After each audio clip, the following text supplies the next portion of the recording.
안녕하세요. 캔들피그와 기마백의 나불대화 시간입니다. 요즘 시장에서는 그 어느 때보다 금리 인상 종료에 대한 기대감이 강한 것 같은데요. 그 말을 대변하듯이 주요 글로벌 금융사에서는 내년 상반기부터 큰 폭의 금리 인하가 있을 수 있다는 그런 의견까지 나오고 있습니다. 금리 인하를 기대하는 상당수는 또 한 번의 자산시장 랠리를 기대하기도 하는데요. 그래서 오늘은 이 기준금리 인하를 기대하기 전에 우리가 한번 짚고 넘어가야 하는 그 부분에 대해서 다뤄볼까 합니다. 일단 바로 한번 들어보시죠. 반갑습니다, 김하백님. 네, 안녕하세요. 며칠 전 국제통화기금 IMF가 워싱턴 DC에서 주최한 컨퍼런스에서 미연준 의장 파월이 긴축에 대해 또 한마디를 했는데요. 지난 몇 달간 파월은 금리 동결을 이어가면서 긴축에 대한 발언 수위를 조절하고 있던 터라 시장에서는 연준이 사실상 금리 인상을 멈췄고 일정 시간이 지난 후 금리 인하로 시중 통화량을 다시 늘릴 걸로 예상하고 있습니다. 그러니까 기준금리는 이제 정점을 찍었다는 게 시장의 예상인데요. 그런데 또 이번에 파월은 미국 경제가 인플레이션 목표치 2%로 향해 나아가고 있는 게 맞는지 아직 확신할 수 없다고 하면서 통화정책이 충분히 긴축적으로 유지되고 있는지에 대해서도 자신이 없다고 했습니다. 그러면서 추가적인 긴축이 필요한 경우가 오면 주저하지 않겠다고 매파 발언을 이어갔어요. 왜 이렇게 파월은 지난달부터 긴축이 충분한지 모르겠다는 자신 없는 듯한 이야기를 강조하면서 끊임없이 긴축의 칼자루를 못 놓는지 어찌 보면 이해가 안 가는 분도 계실 겁니다. 이번에 월스트리트 저널 같은 경우에도 파월의 입장을 두고 기준금리 추가 인상이 필요한 이유에 대해서 명확하게 말하지 않았다고 언급하고 있고요. 사실 지난달 10월 중순쯤이었나 그럴 텐데 그때 10년물 미국 국채금리가 갑자기 5% 찍고 난리도 아니었을 때 그쯤에 파월이 뉴욕 경제클럽에서 인플레이션을 잡는데 얼마의 기간이 걸릴지 모르겠다 그런 이야기를 했거든요. 그러면서 물가 목표 2% 될 때까지 긴축 기조를 이어가겠다고 강조했고요. 네.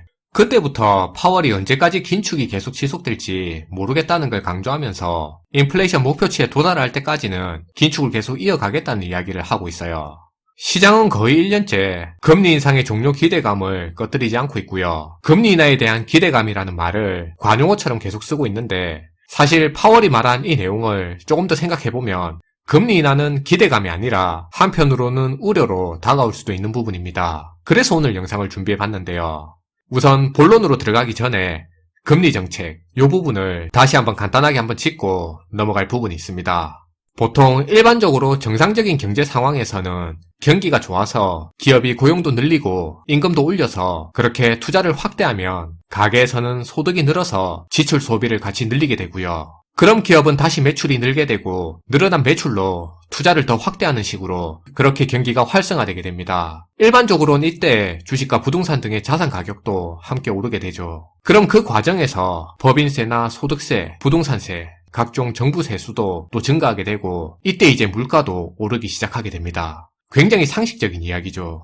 이때 중앙은행 입장에서는 이렇게 오르는 물가를 마냥 손 놓고 내버려 둘 수가 없어요. 물가 관리를 해서 경기가 과열되는 걸 방지해야 되는 건데요. 이걸 그냥 방치했다가는 갈수록 물가 상승이 너무 가속화될 수도 있으니까 물가가 너무 과열되는 걸 미리 예방하기 위해서 선제적으로 기준금리를 올리는 조치를 해야 되는 겁니다. 그게 일종의 속도 붙이기 좋은 그런 도로에서 중간중간 과속 카메라 놔두는 것처럼 그런 거죠. 네, 딱 그런 거예요. 그거 하나 있고 없고가 차이가 크죠. 카메라 없으면 50km 적정속도 도로에서 속력 올리는데 둔감해져서 금방 전부 70km, 80km를 밟고 있단 말이죠. 그러니까 금리 인상이 진행되는 건 경기가 좋을 때예요. 사람들이 지금 많이 까먹어서 기억을 잘 못하는 것 같은데 실제로 화면의 자료에서도 지금 확인되는 것처럼 일반적으로는 경기가 좋아서 기업 실적이 좋을 때 그때 금리가 오르고 그렇게 금리를 올려야 할 만큼 경기가 괜찮기 때문에 자산 가격도 같이 올랐고요. 금리를 내린다는 의미는 그만큼 경기가 안 좋은 시기라는 걸, 그래서 기업 실적도 잘 안 나오고 주가도 못 갔다는 걸 화면의 자료에서처럼 알고 있어야 됩니다. 이게 들으면서 당연히 상식적인 부분인데 최근 상황과 비교해보면 잠깐 뜨끔한 부분도 있네요. 네. 자, 이게 경제 공부 처음 하면서 금리 알아야 될 때 배우는 상식이기도 하고 앞에서 말한 것처럼 시장도 지금까지 그렇게 흘러갔어요. 그런데 지난 팬데믹 이후론 이런 패턴이 완전 바뀌어버린 게 지금은 이런 일반적인 경제 상황이 아니라는 건데요. 팬데믹 당시에 각국 중앙은행들이 금리 인하를 급격하게 하면서 그렇게 풀린 막대한 돈들이 비정상적인 물가 상승을 만들었는데요. 여기서 비정상적인 물가 상승으로 인플레이션이 지속된다는 의미는 그만큼 화폐 가치가 불안정하게 물가가 오르는 만큼 화폐 가치가 떨어진다는 말이잖아요. 일반적인 물가 상승률 이상의 그런 상황이 벌어지면 네. 그럼 이제 채권 시장에서는 화폐 가치가 떨어지는 그 하락분만큼 보존받기 위해서 더 높은 수익률을 요구하게 돼서 채권 금리가 상승하게 됩니다. 이제는 잘 아시겠지만 채권 가격하고 채권 금리는 반대니까 이렇게 채권 금리가 오르면 채권 가격은 채권 금리가 오르는 만큼 떨어지게 되고요. 여기서 이제 제가 질문 하나 해볼게요.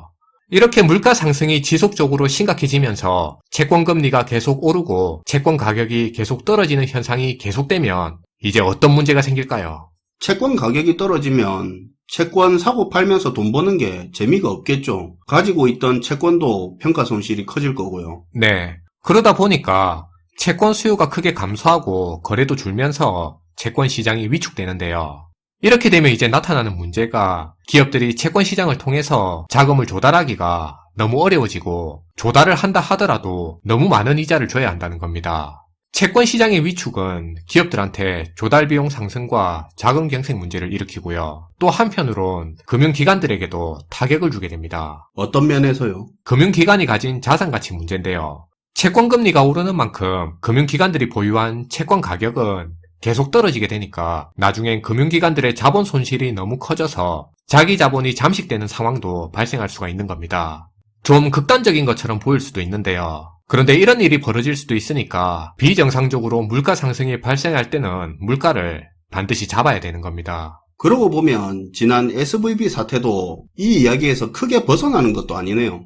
어쨌든 다시 한번 이야기한 걸 짧게 정리를 하면 일반적이지 않은, 그러니까 비정상적인 수준의 물가 상승이 발생하면 이게 화폐 가치의 하락이 발생하는 거라서 채권 시장 입장에서 화폐 가치의 하락분을 보전하기 위해서 더 높은 금리를 요구하게 되는데, 이렇게 금리가 높아지면 채권 가격이 떨어진다 이거죠. 근데 채권 가격이 지속적으로 떨어지면 채권 시장이 위축되어서 기업의 자금 조달이 힘들어지고 자산의 상당 부분을 채권으로 가진 은행 같은 금융기관은 자산 가치 하락으로 인해서 건전성이 악화된다 이거네요.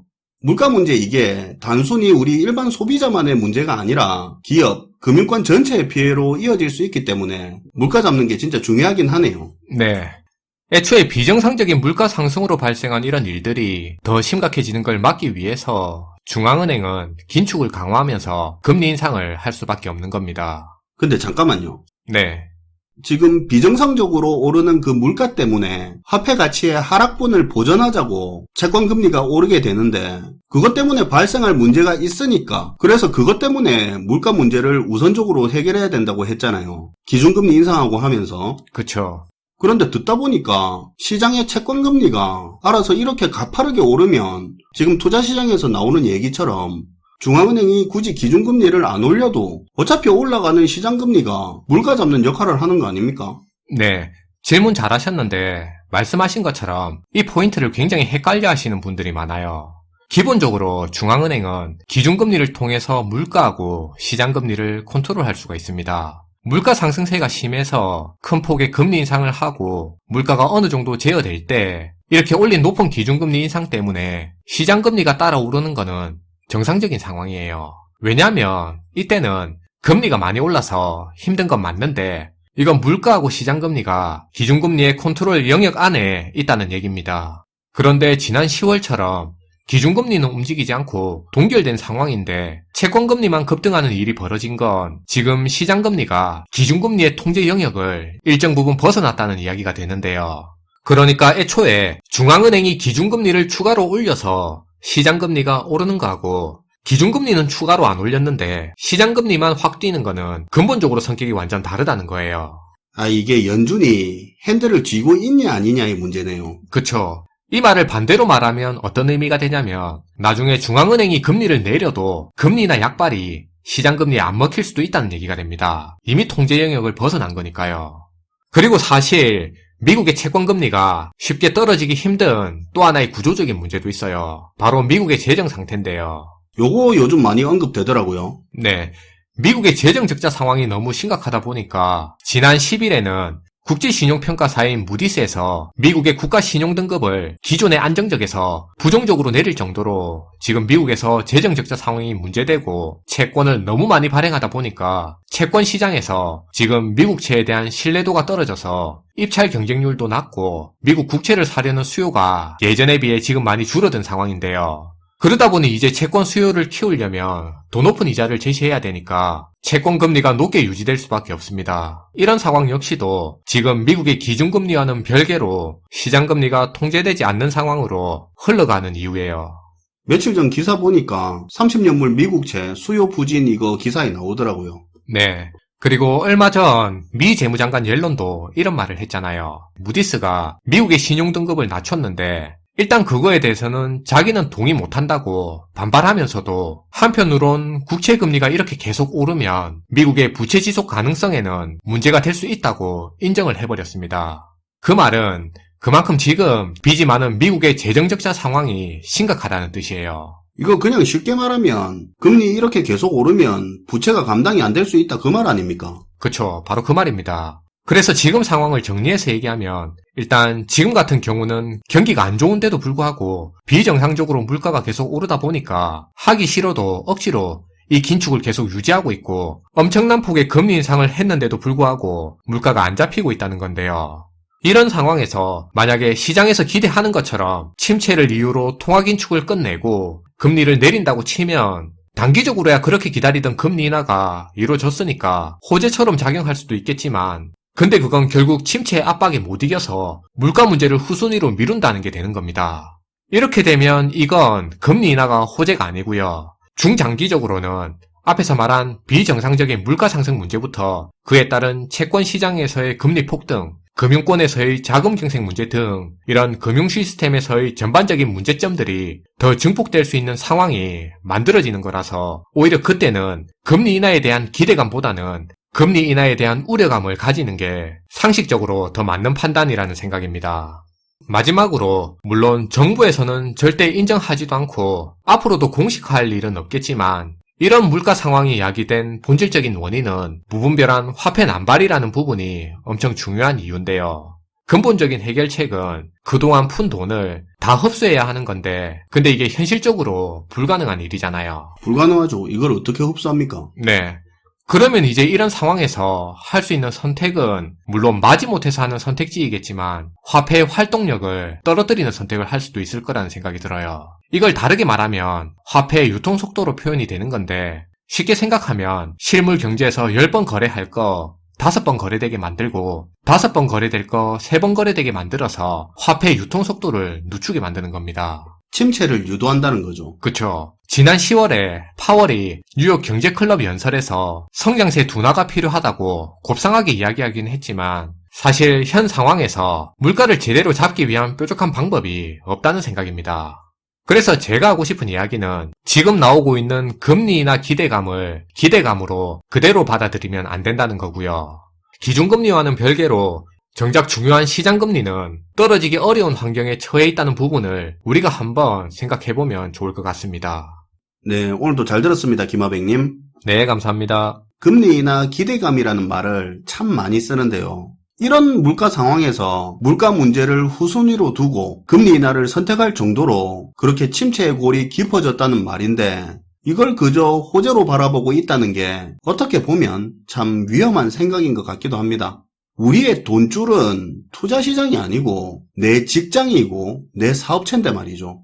한번 생각해 볼 필요가 있을 것 같습니다. 시청해 주셔서 감사하고요. 지금까지 나불대야 시간이었습니다.